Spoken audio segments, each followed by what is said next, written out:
अरे अहिड़ी बाबा जुड़ी वियो, वाधे। शख्सियत। नमस्ते नमस्ते। जय नमस्कार झूलेलाल संतोष जी। आवाज नमस्ते। अचे थो जय संतोष जी? झूलेलाल, जय झूलेलाल।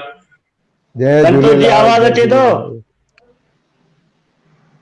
जी बिल्कुल आवाज अचे बिल्कुल थो संतोष जी?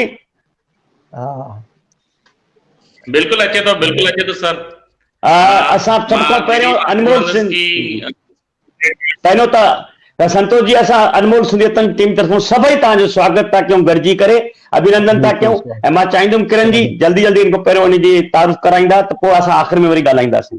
बिल्कुल। बिल्कुलु बिल्कुलु त हाँ, थैंक यू आकांक्षा जी असां सां जी जुड़ण लाइ, ऐं बाक़ी असांजा जेतिरा बि हिते आहिनि उन असां सां गॾु असांजा कर्ता धर्ता उन्हनि खे रिक्वेस्ट कंदसि कि असां सां गॾु बैक स्टेज वेट करनि ऐं असांजे अॼु जे प्रोग्राम खे अॻिते वधायूं था। असांजे विच में आहिनि प्रोफेसर डॉक्टर संतोष शिव कुमार खत्री जी। जय झूलेलाल सर, तव्हांजो स्वागत आहे सिंधी जय अनमोल झूलेलाल। रतन में।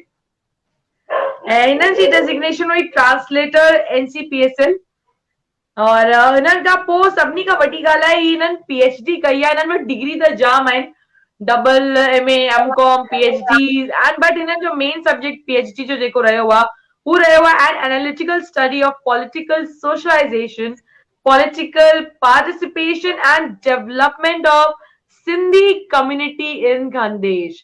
त ही सिंधी कम्युनिटी लाइ जाम कम करे रहियो आहे हिननि।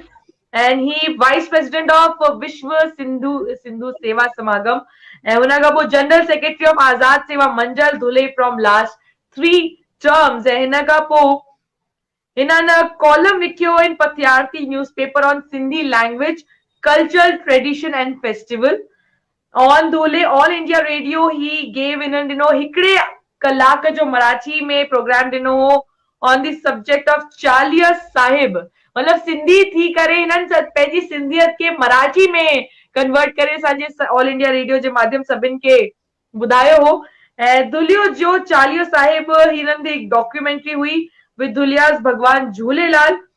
ऐं हिननि सां गॾु असां हिते आहियूं एंड हिकु वारी विजन TV चैनल आहिनि, सिंधियत लाइ जाम कमु कयो आहे सर, जाम अवेयरनेस हिननि क्रिएट कई आहे असांजे कल्चर लाइ, असांजी लैंग्वेज लाइ। त सर तव्हांजो स्वागत आहे। असां चाहींदासीं कि मां त हिकिड़ो नंढो इंट्रोडक्शन ॾिनो तव्हांजो, तव्हां हाणे कुझु ॿुधायो असांखे पंहिंजे बारे में। जी मां दुलिया हिकु महाराष्ट्र जो नंढो शहर आहे जिते रेलवे बि न आहे। हितां अगरि असांखे कंहिं वॾी सिटी में वञिणो हूंदो त असांखे या त जलगांव में असांजा दादा गुरमुख जगवाणी जन जो जेको सिटी आहे जलगांव, उन जलगांव मां असांखे उन रेलवे खे पकड़णो पवंदो या भूसावल वञिणो पवंदो आहे। हिकु नंढो सिटी आहे पर एजुकेशन फील्ड में असांजो जेको दुलिया आहे ही ॾाढो वॾो महारत रखंदड़ हिकु शहर आहे। ऐं हितां जी पॉपुलेशन अगरि असां सिंधी समाज जी चऊं त 12,000 जे लॻभॻि असांजा हिते सिंधी रहंदा आहिनि। हिते कुमार नगर नाले जी हिकु सोसाइटी आहे जिते सभु सिंधी रहनि था।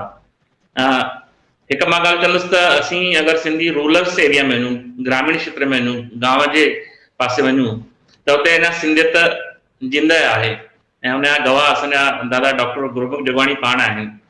ऐं हिकु इच्छा हुई नंढपण खां कि असां सिंधी समाज खे मां कुझु ॾियां, छो जो मुंहिंजा पिता साहिबु पाण मास्तर हुया ऐं हुननि नॉन सिंधियुनि खे सिंधी सेखारी आहे, लिखणु पढ़णु।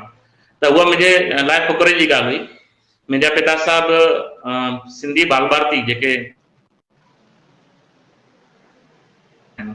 हुन जा संपादक रही चुका आहिनि, डॉक्टर दयाला शाह, डॉक्टर बलदेव मटनाणी, कीरत बाबाणी, गोविंद माली, इन्हनि सां हू रही चुका आहिनि। ऐं मां नंढपण में उन्हनि सां गॾु घुमंदुमि त मूंखे पंहिंजे मन खे लॻंदो त असां बि सिंधी समाज लाइ कुझु कयूं। ऐं मां 10 दर्जे ताईं SSC ताईं मुंहिंजो सिंधीअ में एजुकेशन थियल आहे, अरेबिक सिंधीअ में एजुकेशन आहे। हुन खां पोइ मां टर्नआउट थियुसि टोटली मराठी मीडियम में। पोइ मां 11 खां वठी त PhD ताईं टोटल मां मराठी मीडियम में एजुकेशन वरितो आहे, पंहिंजो मुंहिंजी आहे। ऐं मुंहिंजो पंहिंजो ग्रेजुएशन में वो पॉलिटिकल साइंस आहे। मां पॉलिटिकल साइंस में PhD कई आहे जंहिंजो विषय तव्हां ॿुधायो। ऐं जंहिं टाइम पॉलिटिकल साइंस पढ़ा पियो उन टाइम लॻे पियो हिकु राष्ट्रवाद नेशनलिज्म नाले जो मां टॉपिक पढ़ियो हुयो। हुन में ईअं लॻे पियो कि भई हिकु हुन में कंसेप्ट आहे कि असां देश खे छा ॾिनो आहे, इहो वीचार करण खां मतिलबु देश असांखे छा ॾिनो आहे इहो वीचार करण खां असीं देश खे छा ॾिनो आहे इहो वीचार करणु ॾाढो ज़रूरी आहे। त उहा कंसेप्ट मां पंहिंजे समाज ते लागू कई कि मूंखे समाज छा थो ॾिए, मूंखे उहो न ॾिसणो आहे। पर मां समाज खे छा ॾेई थो सघां, मूंखे उहो ॾिसणो आहे। ऐं उन लिहाज़ खां मां पंहिंजे PhD जो विषय जंहिं टाइम मां ग्रेजुएशन कयां पियो उन टाइम में मुंहिंजे ज़हन में हुयो कि मूंखे पंहिंजे सिंधी समाज ते PhD करणी आहे। पोइ उनखे कीअं करणो आहे त पोइ जंहिं टाइम MA करण त मूंखे 3 कंसेप्ट मिलियूं। हिकु पॉलिटिकल पार्टिसिपेशन आहे, ये 3 कंसेप्ट आहिनि।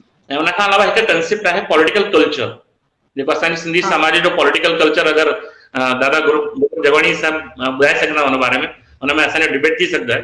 छो जो मुंहिंजे PhD करण वक़्तु मां दादा जन जो इंटरव्यू बि वरितो हुयो ऐं उन्हनि खां कुझु क्वेश्चन्स बि कया हुआ। जो हिकु अलॻि अनुभव आहे। जंहिं टाइम मुंहिंजो इंटरव्यू वठण वियो हुउमि उन्हनि खां, दादा जन खां, तंहिं टाइम सह्याद्री चैनल जा उन्हनि खां इंटरव्यू वठण आया हुया ऐं हिकु योगायोग थियो कि तंहिं टाइम खां दादा जन सां तार जुड़ियल आहिनि। दादा जन खे ॾिसी लॻंदो आहे कि हू एॾो कमु करे रहिया आहिनि समाज जे लाइ, त पोइ असां छो न कयूं। ऐं उन लिहाज़ खां हिकु जंहिं टाइम मां एजुकेशन लोकल जेके समाज आहे, जीअं महाराष्ट्र में मराठी समाज आहे, गुजरात में गुजराती समाज आहे, ईअं हर कंहिं स्टेट में पंहिंजे पंहिंजे लोकल समाज आहे। उन्हनि जे असांजे विच में हिकु कम्युनिकेशन गैप आहे। किथे त बि असांजो जेको लिटरेचर आहे, असांजो जेको साहित्य आहे या असांजी जेके बि समाज जूं जानकारियूं आहिनि उहे उन्हनि समाजनि ताईं पहुचनि नथियूं। त उन्हनि लिहाज़ खां मूंखे लॻो कि मां छो न पंहिंजे समाज जूं जेके बि मूंखे ॼाणूं आहिनि, मूंखे जेके बि ख़बरूं आहिनि या जेके बि मां पंहिंजे समाज खे सुञाणा थो, उहो मां मराठी लैंग्वेज में महाराष्ट्र वारनि खे ॿुधायां। त उन लिहाज़ खां असांजे लोकल लेवल ते मुंहिंजो जर्नलिज़म में बि कोर्स थियल आहे, डिप्लोमा। त उन लिहाज़ खां पत्रकारनि सां मुंहिंजी पंहिंजी सुञाणप हुई। सुञाणप जेकी चइजे कि हिकु दोस्तानो हुयो। पोइ उन्हनि में कुझु पत्रकारनि सां आर्टिकल पाण शुरू करे सघंदा आहियूं। त उन लिहाज़ खां पथयात्री, हितां जो लोकल सकाळ, लोकमत, देशदूत, इन्हनि सभिनी में मां पोइ मराठी में चेटीचंड थियो, चालीहो थियो, उन्हनि ते पंहिंजा आर्टिकल ॾियणु लॻुसि। ऐं पोइ धीरे धीरे हितां जे दुनिया जे जेके न्यूज़ ॾींदड़ जेके बि असांजा दोस्त हुया उन्हनि सां वाक़फ़ियत थींदी वई। ऐं उन ई दौर में आकाशवाणी, जेको दुलिया जो आकाशवाणी आहे, उनजे प्रमुख सां मुंहिंजी सुञाणप थी। त मां उनखे चयो कि भई ॿियनि समाजनि जो तूं कल्चर ॾेखारण जो आकाशवाणी ते, त असांजे समाज जो कल्चर छो न, त असांजी समाजी संस्कृति खे ॾेखारणी आहे। त उन लिहाज़ खां उन्हनि पोइ डिबेट जो बि छा करे सघंदे। त मां असांजे दुलिया में चालीहो साहिब ॾाढो वॾे पैमाने ते मल्हायो वेंदो आहे। त उनजी ॼाण मूंखे हितां जे माण्हुनि खे ॾियणी आहे, दुलिया ज़िले जे माण्हुनि खे। त पोइ असीं वेही करे हिकु प्लान ठातोसीं। असांजे कॉलेज जा डॉक्टर पुष्पा गावित, जेके हाणे असांजा प्रिंसिपल आहिनि असांजे कॉलेज जा, तंहिं टाइम मराठी विभाग जा उहे इहे हुया सदस्य हुया। त उन्हनि चयो कि मां मराठी में एंकरिंग कंदसि, तूं मराठी में एंकरिंग कजां। मतिलबु असां मेल फीमेल जो जोड़ो कयोसीं ऐं हुते एंकरिंग कईसीं। ऐं हितां जो हिकु क्षमाश्रम मंडली आहे भॻवान झूलेलाल मंदिर जी, जेके पंजड़ा चङी तरह सुठी तरह सां ॾींदा आहिनि। त उन्हनि खे असीं हुते आकाशवाणी ते लॉन्च कयोसीं, चालीहे जी महिमा ॿुधाई। त उहो हिकु शानदार प्रोग्राम असांजो थियो। उन तां वरी प्रेरणा मिली कि ही त थी वियो ऑडियो जो सिस्टम, असांखे ऑडियो ऐं वीडियो ॿई मिक्सअप करणो आहे। त वरी पोइ झूलेलाल मंदिर हितां जो सुठो मंदिर आहे, वॾो मंदिर आहे, वॾे पैमाने ते हुनखे मञींदा आहिनि हिते।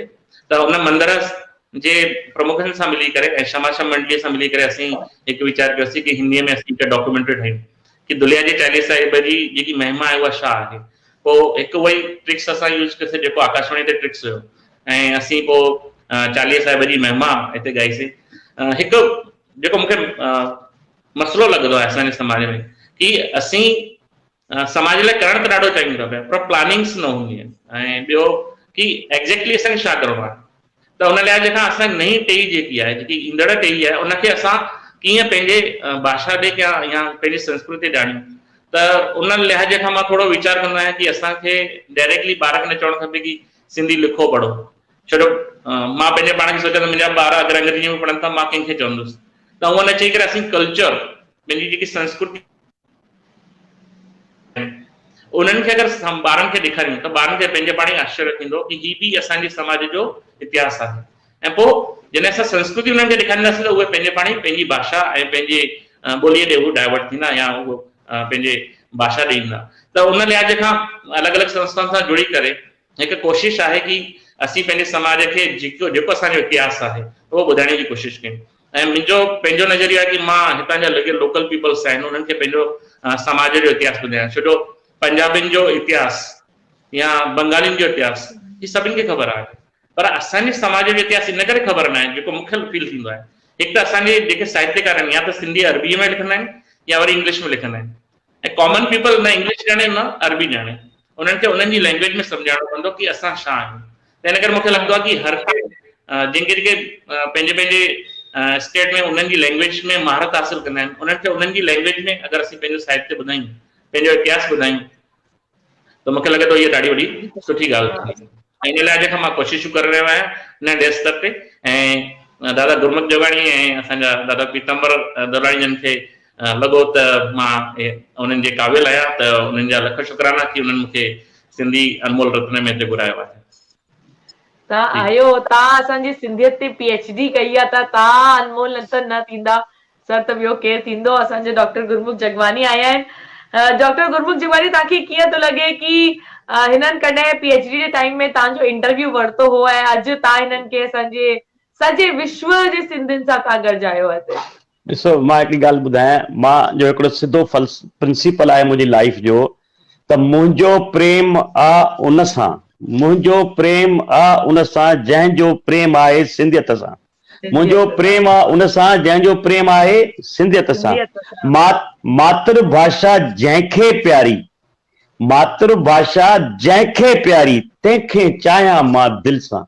त मां हर उन सॼण जो जेको सिंधी ॿोलीअ जे लाइ, सिंधी क़ौम जे लाइ, सिंधी ज़ातीअ जे लाइ, कंहिं बि सिंधी जे कम जे लाइ अॻिते अचे थो, पोइ केर बि हुजे, मां उनखे दिलि सां चाहींदो आहियां, उनजी रिस्पेक्ट कंदो आहियां ऐं पाण खां वधीक उनखे मान ॾींदो आहियां। इन करे असां संतनि सां बि इन करे जुड़ियल आहियूं, जो तव्हां ॾिसंदव त असांजा संत बि अॼु सिंधियत लाइ कमु करे रहिया आहिनि।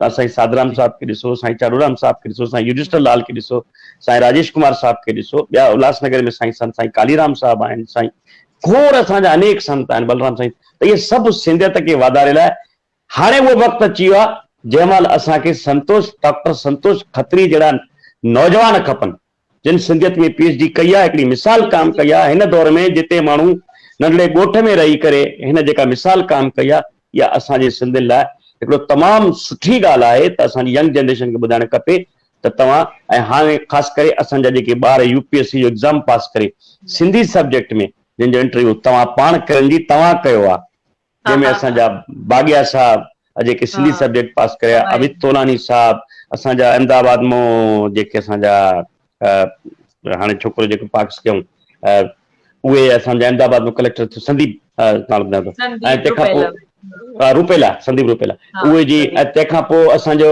हाणे हींअर दिल्ली मां सिंधी सब्जेक्ट पास करे हिकिड़ो लालचंदानी IPS थियो आहे पोएं साल। त असांजो चवणु आहे त इहे जेके सिंधी सब्जेक्ट खणी करे पास थिया आहिनि, त फ्यूचर में असांखे सिंधी सब्जेक्ट खे वाधारे जे लाइ, इन ॿारनि खे ट्रेनिंग ॾियण लाइ डॉक्टर संतोष खत्री जहिड़ा नौजवान खपनि। जे इहे न हूंदा त असां उन ॿोली खे वाधारो कीअं ॾींदासीं? तंहिंजे करे डॉक्टर साहब, तव्हां त बिल्कुलु दिलो जान सां हाज़िर आहियो। ऐं डुलिया हिकिड़ो सुठो शहर आहे, सिंधियुनि जी पाण में आहे। हाणे डुलिया ऐं अॻे डुलिया में ॾाढो फ़र्क़ु आहे। हींअर सिंधी ॿोली जो वाधारो त सुठो रहियो आहे। ऐं जेतिरे क़दुरु मूंखे यादि आहे त डुलिया में शायदि हिकिड़ो स्कूल बि आहे जंहिंमें सिंधी मीडियम सां तालीम ॾिनी वेंदी आहे, जेको असांजे सिंधु रत्न इंग्लिश मीडियम। त इहो बि हिकिड़ो सुठी ॻाल्हि आहे। सुरेश पंहिंजो हलाईंदा आहिनि। त इहो हिकिड़ो चवण जो ॻाल्हि आहे त असां वटि एॾी सुठी शहर में शुरूआत कई वई आहे, त ॿियनि स्कूलनि में बि अगरि सिंधु रतन जहिड़ा स्कूल खोलिया वञनि त सिंधीअ जो वाधारो थींदो। मां हाणे पीटर सर खे बि चाहींदुमि त अचनि, मुरली दादा बि अचनि, ऐं संतोष खत्री जी असांखे किथे बि तव्हांजी ज़रूरत लॻी, असां तव्हांखे बिल्कुलु घुराईंदासीं सिंधीअ जी ॿोलीअ जे वाधारे जे लाइ। तव्हां जेका कोशिशि करे रहिया आहियो, असांखे ॾाढो फ़ख़्रु आहे। फ़ख़्रु छा, असांखे अभिमान आहे त तव्हां असां सां गॾु आहियो। ऐं सिंधी अनमोल रतन सिर्फ़ु ऐं सिर्फ़ु सिंधियत लाइ कमु कंदो, हिन में ॿियो कोई असां टॉपिक न हलंदो। असां ॿिए कंहिं बि कास्ट जे माण्हू खे, असां लाइ सभु ऑनरेबल आहिनि, जेके ऑफिसर आहिनि, जेके बिज़नेसमैन आहिनि, असां सभिनी इज़त कंदा आहियूं। असां सॼे समाज खां अलावा पंहिंजे समाज खां अलावा सभिनी समाजनि खे आदर भाव कंदा आहियूं। पर असांजो हिन अनमोल सिंधी रतन जेको नालो आहे, उनजो पर्पज़ ई इहो आहे त सिंध में, सिंधियत में जेके असांजा अनमोल रतन आहिनि, जिन खे कुदरत त नवाज़ियो आहे, त उहे बि दुनिया सां मुतारिफ़ थियनि। तव्हां असां सां जुड़ियो, तव्हांजी वॾी वॾी महिरबानी। शायदि पीटर सर, मुरली सर या सोनी सर जेके बि हुजनि, आहिनि त उन्हनि खे इनवाइट करणु चाहियूं था स्क्रीन ते। दादाजी अचो। हा, असांखे हीअं संतोष खत्री तमामु सुठे नमूने ॿुधायो। ॾिसो त केतिरो हू सिंधियत लाइ कमु करे रहिया आहिनि। व्यूअर्स खे ॼाण पई त हेरा जेकॾहिं असांजा अनमोल रतन जे हुजनि त असांजी सिंधी केॾा वञण वारी कान्हे का। इन्हनि हिकु तमामु सुठी ॻाल्हि ॿुधाई त जेकॾहिं असांजो अॼु कल्चर जेको ज़िंदा आहे, जेको वधियो आहे, जेके 2000 2500 संस्थाऊं आहिनि हिंदुस्तान में जेके प्रोग्राम कनि थियूं, असां ॿारनि खे उते जोड़ियूं त ऑटोमेटिकली जेको सिंधी ॻाल्हाइण जो उन्हनि में अची वेंदो। छो जो अॼु कल्चर एॾो असांजो सिंधी सिंगर्स नवां नवां अची ऐं जेके ॻाए रहिया आहिनि त सिंधियुनि ॿारनि खे बि ख़बर आहे त असांजो अंश सिंधी आहे, असांजूं जड़ूं सिंधियत सां आहिनि ऐं कल्चर सां जोड़े करे असां ॿोलीअ जो वाधारो करे सघूं था। तव्हां जहिड़ा शख़्स जेकॾहिं ॿिया बि हिकु स्टेट में हुजनि त मां सम्झां थो त असांजी सिंधी कॾहिं वञण वारी कान्हे का। असांजो जिते बि असीं रहूं था उते असां नंढी सिंध ठाहे वेठा आहियूं ऐं उहे सुठे नमूने उते कार्य करे रहिया आहिनि। पर सिंधियत जो वाधारो थिए, इहो ई असांजी हिकिड़ी आशा आहे।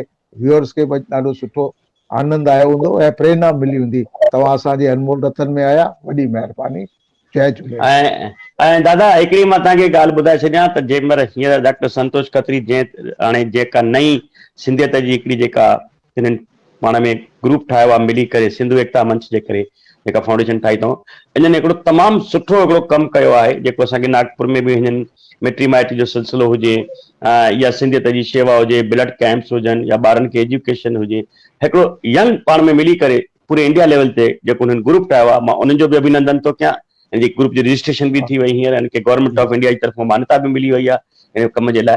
ऐं हिकिड़ो सुठो हिकिड़ो फाउंडेशन हिननि ठाहियो आहे जंहिंजो पर्पज़ सिर्फ़ु सिंधियतनि जी शेवा करणु आहे, जंहिंजो असांजो इनोग्रेशन जेका थी हुन सर्टिफिकेट जी असांजी डॉक्टर पीटर पिताम्बर जे हथों थी वई। इन लाइ उन्हनि खे बि वाधायूं। वाह वाह वाह वाह वाह, इहा सुठी ॻाल्हि थी वई। बसि ठीकु आहे, असीं हमेशह जी तव्हां पीटर सां गॾु आहियूं, जी हमेशह पीटर गॾु सर आहियूं तव्हां सां। जी पीटर सर जी बिल्कुलु। Thank you doctor Santosh ji, तव्हां अहिड़ा सुठा कम करे रहिया आहियो, असांजे समाज जे लाइ ॾाढो सुठो आहे। इहा ई प्रेरणा असांजे समाज खे ॾींदा रहो त असांजा जेके इनकमिंग यंगस्टर आहिनि उन्हनि खे ॾाढो हेल्प थिए। थैंक यू, जय झूलेलाल। महिरबानी साईं। सोनी सर। जय झूलेलाल, थैंक यू। असांजा जो जेको मार्गदर्शन आहे असां दादा गुरमुख जगवाणी जन खां ई वठी रहिया आहियूं। उन्हनि जे नेतृत्व में असांखे उहे कम करणा आहिनि जेके दादा जा सपना आहिनि। बिल्कुलु। ऐं संतोष जी समाज खे वधाइण, समाज जे लाइ जी, पर संतोष जी मां हिन मंच तां तव्हां सां प्रॉमिस थो कयां, मां अकेलो न आहियां। मूंसां गॾु ही जेके चेहरा ॾिसो था सिंधी अनमोल रतन टीम, इन्हनि जी प्रेरणा सां मां जेको कुझु आहियां, सचे साईं सतराम दास जी आशीर्वाद ऐं अहिड़नि दोस्तनि जी मूंखे सपोर्ट आहे जो असां एॾो सुठे नमूने सां कार्य करे रहिया आहियूं ऐं कोशिशि कंदासीं सॼी टीम तव्हां सां कोई बि कार्यक्रम समाज जो तव्हां असांखे यादि कंदव, असांजी सॼी टीम तव्हां सां हाज़िर रहंदी हर ॻाल्हि में। जी मोहन सोनी सर। जय Jhulelal, thank you doctor Gurmukh जी, ऐं thank you doctor Santosh ji. तव्हां हिन शो में असां वटि आया ऐं हेॾियूं सुठियूं सुठियूं ॻाल्हियूं ॿुधायव ऐं तव्हांखे सिंधियत लाइ एॾो प्यारु आहे ऐं जे तव्हांजे लाइ महान सिंधियत जा प्रेमी असां सां गॾु ॿिया बि सभई थींदा त हिकु ॾींहुं असांजी सिंधियत तमामु मथे ऊचे पद ते पहुचंदी ऐं असांजी सिंधी ॿोली हमेशह क़ाइमु रहंदी, इहा असांजी पक आहे। जय झूलेलाल। किरण जी जुड़ी हुजनि। Kiran ji. Peter sir. Doctor Gurmukh ji, अॼु असां सां गॾु डॉक्टर प्रताप पिंजानी बि जुड़न वारा हुआ, पर उन्हनि जो इंटरनेट इशू आहे। कल्ह जेको हिननि सुठो कमु कयो, 10,000 ॿार पढ़िया, तंहिंमें 300 नान सिंधी ॿार हुआ जंहिं सिंधी सिखी आहे। त डॉक्टर प्रताप साहब खे मां अॼु इनवाइट कयो कि भई अची तव्हां लाइव ते ॻाल्हायो, त ड्यू टू इंटरनेट प्रॉब्लम उन्हनि कनेक्ट न थी सघिया, पर अहिड़ो रिमार्केबल कमु कयो अथनि NCPSL जे थ्रू, त असां उनजो बि धन्यवाद था चऊं। वरी सुभाणे कोशिशि कंदासीं जे डॉक्टर प्रताप साहब अची वञनि त ॾाढो सुठो थींदो। थैंक यू, जय झूलेलाल। सुभाणे जा बैनर बि तव्हां अगरि ॾेखारींदव त थोरो व्यूअर्स खे जी पकतो जी जी दादा, असांजे अखंड सिंधी सेवा फाउंडेशन आहे उहो उन जो रीज़न ई आहे, अगरि तव्हां हुनखे ॾिसंदा त अखंड सिंधी सेवा असांखे निरंतर सिंधी समाज जी सेवा करणी आहे, सिंधी साहित्य जी सेवा करणी आहे ऐं हुनमें घणा सिंधी अगरि गॾु थी वेंदा त मूंखे लॻे थो हिकु नओं मुक़ाम असीं असांजे समाज लाइ तयारु करे सघंदा आहियूं। जी ज़रूरु बिल्कुलु साईं, बिल्कुलु सुहिणा सिंधी सां गॾु अनमोल श्री रतन जी सॼी टीम आहे, जंहिंमें फ्रेंड्स आहे, मुरली दादा आहे, पीटर दादा आहिनि, असांजा सोनी सर आहिनि ऐं राजू केतवानी साहब, जेके असांजा जेके उहो चवंदा आहिनि न अनमोल हीरा, असल में उहे आहिनि जेके वीचारा शेवा कंदा आहिनि पर पंहिंजे पाण खे लाइमलाइट न रखंदा आहिनि। उहे चवंदा आहिनि तव्हां कमु कंदा रहो, माता हर जाइ ते गॾु आहे। त अहिड़ा असांजा नौजवान जुड़ियल आहिनि। तव्हां बेफ़िक्र रहो, कोई बि कमु हुजे, किथे बि हुजे, सिंधियत लाइ असांजी अनमोल रतन टीम सॼी तव्हां सां हाज़िर रहंदी। सुभाणे जे लाइ किरण जी कुझु ॿुधाईंदा? अनीशा असांजे लाइ असांजा कांशा बि जुड़िया आहिनि, त असांजे सुभाणे असां मिलंदासीं, असांजे ॿिए अनमोल रतन खे खणी ईंदासीं। सर टॉपिक हींअर सर डिस्क्लोज नथा कयूं, थोरो सीक्रेट था रखूं सुभाणे ताईं। गेस्ट बि सीक्रेट रखंदासीं। असांजो पोस्टर जॾहिं हींअर मिडनाइट या सुभाणे सुबुह जो रिलीज थींदो तॾहिं असां ॿुधाईंदासीं कि थोरो व्यूवर्स खे न थोरो सस्पेंस रखूं था कि सुभाणे केरु ईंदो, त हिननि खे गेस करण था ॾियूं कमेंट सेक्शन में। सुठा ऐं डॉक्टर पंहिंजा संतोष जी ऐं आकांक्षा जी, तव्हांजी जाम शुक्रगुज़ार आहियां मां सॼी सिंधी अनमोल रतन जी टीम जे तरफ़ां कि तव्हां असां सां गॾु जुड़िया ऐं एॾो सुठो मैसेज असांजे सभिनि सॼे समाज खे ॾिनो था।